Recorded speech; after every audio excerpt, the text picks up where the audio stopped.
We know you want to love reading, bitch. Stick around. Come on. You can't lie to me. The sun was at the bottom of the deck.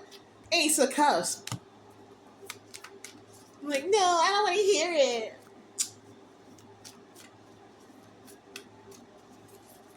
But you're here, though. If you still say it, there's something about like you finally kind of grasping a sense of like the fulfillment that you want from your life, and that probably came from deep internal retrospection. Retrospection is the wrong word, but like there might be this looking back on your life that caused you to kind of, yeah, you had to, someone stopped you or you were stopped by some kind of circumstance and forced to like think about the past, and like that kind of allowed you to figure out like what you want in the future. So now you're looking for squad. You have the squad goals, and now you're like, where is squad? There is something that is like making that a little bit difficult for you though, and I feel, what is it? Oh, you have high standards, right? And there's nothing wrong with that. I think it took you a long time to kind of even deliberate on what those standards would be. Um, and so you're not about to move on it. You probably figured out those standards during your dark night of the soul, and you kind of like had to fight to maintain those standards.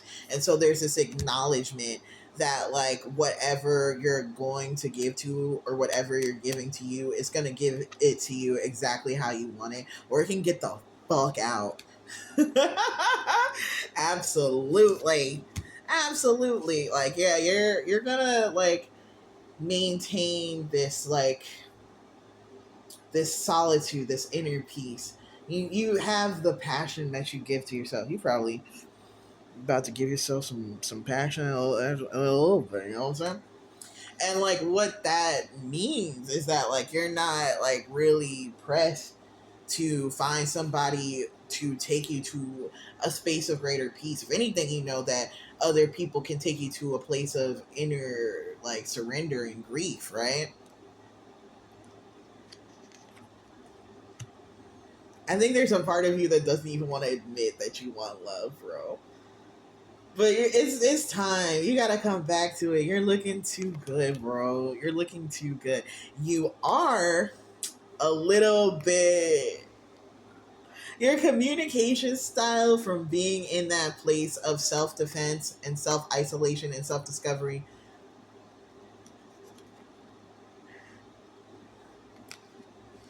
it's like a little bit, how do I put this? It's a little bit rough. It's a little bit rash. It could use a little bit more polishing. It could use a little bit more experimentation. And I think the tricky part is that like you've been in the dating world, right?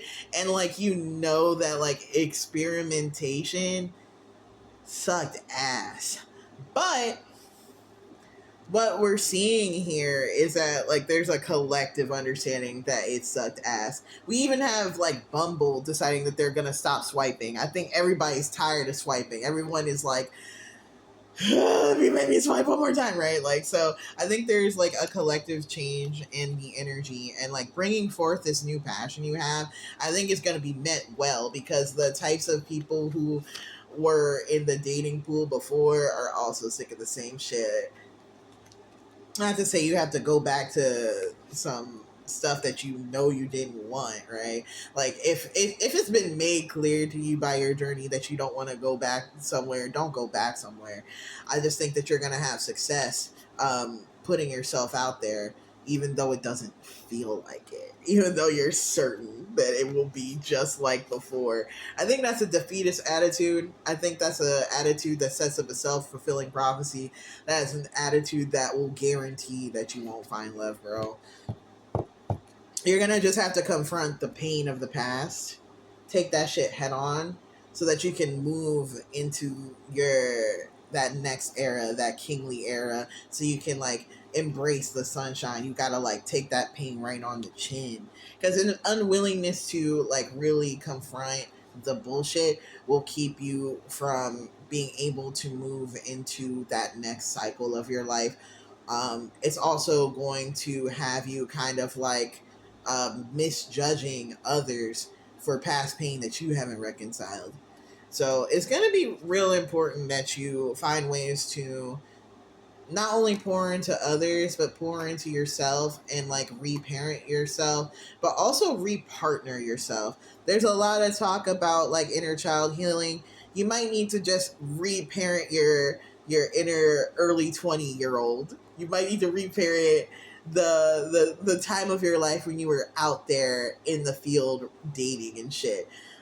You might have to reparent some of those partnership qualities that you have, because going back into it like with that same energy will not work for you. Your environment is going to change when you decide to change, and like you can definitely be that change you need to see in the world, right? It's up to you. You can flip that fucking coin that you find on the side of the road, bro, and make it heads up. You know, I think it requires you to approach your past history with less judgment and see where you can take more accountability and find more lessons in it. Um, yeah, and I feel like those messages that you'll find will translate very nicely.